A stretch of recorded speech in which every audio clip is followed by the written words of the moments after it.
You ask Tiger to solve. This deals with linear equations with one unknown. The final result is x equals 1. Let's solve it step by step.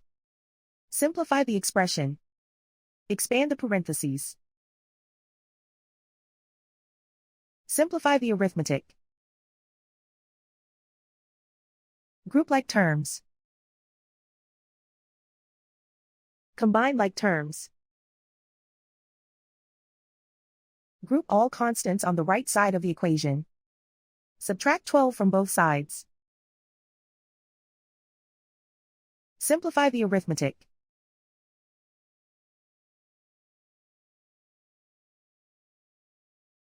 Isolate the x. Divide both sides by -2. Cancel out the negatives. Simplify the fraction. Cancel out the negatives. Simplify the fraction. And so the final result is x equals 1.